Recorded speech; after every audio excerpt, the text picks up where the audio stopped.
नमस्ते. थर्मोडायनामिक्सचा आपण आता 26 नंबरचा प्रॉब्लेम बघणार आहे आणि या प्रॉब्लेममध्ये काय दिलं आहे ते पहिला बघूया. गिवनमध्ये आपल्याला दिलं आहे 6.4 × 10⁻² kg ऑफ O2.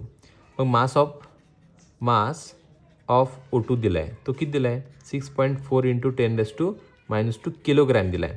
आता किलोग्रॅमचं कन्वर्जन ग्रॅममध्ये करताना किती करतोय आपण 1000 मल्टिप्लाय करतोय म्हणजे 64 ग्रॅममध्ये कन्वर्ट झाला. लगेच नंबर ऑफ मोल्स पण काढून घेऊया. Number of moles is equals to mass upon molar mass. Mass किती आहे तर 64 आणि O2चं मोलार मास किती आहे 32. म्हणजे एका ऑक्सिजनचं 16 दुसरा ऑक्सिजनचं 16 16 2 32. मग 64 भागिले 32 किती आला 2. नंबर ऑफ मोल्स 2 आले. परत आणि काय अजून काय दिले त्यांनी V1 दिलाय 2 dm³ आणि V2 दिलाय त्यांनी 20 dm³. V1 माहिती आहे V2 माहिती आहे. पुढं वर्क डन दिलं आहे W is equals to W max is equals to 1.2141 × 10⁴ joule आहे. मी असं लिहू शकतो किंवा आपण असं पण लिहू शकतो 12141 जूल. म्हणजे पॉईंट इथं होता 4 घरी इकडे सरकवला 10⁴ निघून गेला. आणि त्यांनी असं म्हटलं की कॅल्क्युलेट द टेम्परेचर इन सेल्सिअसमध्ये, म्हणजे सेल्सिअसमध्ये आपल्याला टेम्परेचर कॅल्क्युलेट करायचं आहे आणि आरची व्हॅल्यू ऑलरेडी दिलेली आहे. आरची व्हॅल्यू किती आहे 8.314 जूल पर केल्विन पर मोल. आता आपल्याला काय फाइंड आउट करायचं आहे काय फाइंड आउट आपण करणार आहे तर टेम्परेचर फाइंड आउट करणार आहे. म्हणजे T is equals to question mark. आता फॉर्म्युला काय येणार आहे आपला तर W max is equals to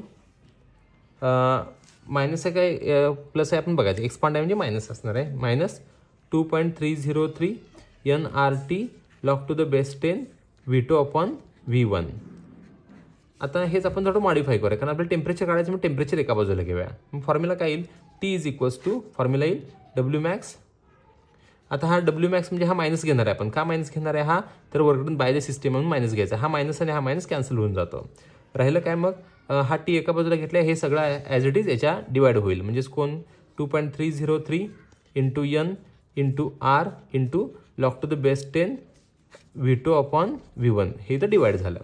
हा पूर्ण व्हॅल्यू हे ॲज इट इज इकडे डिवाइड करायची. मग सगळ्या व्हॅल्यूज पुट करूया. व्हॅल्यूज पुट केल्यानंतर काय येते W मॅक्स किती आपला 12141 2.303 × नंबर ऑफ मोल्स किती आहे तर नंबर ऑफ मोल्स आहे 2. R किती 8.314 × log to the base 10 V2 आपला आहे तो 20 आहे अपॉन 10 20 अपॉन 10. मग 20 अपॉन 10 किती येते 10 10 10 2 20 म्हणजे लॉग 2 येतो. सॉरी 10 नाही सॉरी इथं मिस्टेक होते. आपल्याला 20 अपॉन 2 करायचं आहे. 20 अपॉन 2 किती येतोय 20 भागिले 2 तर 10 येतोय लॉग 10. म्हणजे किती आला 12141 डिवाइड बाय 2.303 × 2 × 8.314 × 10चा लॉग किती येतोय तर 1.000 म्हणजे ह्याची व्हॅल्यूज काय राहत नाहीये ह्या निघूनच जाईल. मग आपल्याला काय करावं लागेल ह्या तिघांचे लॉगची सम करावी लागेल आणि याच्या लॉगमधून ते मायनस करावे लागेल.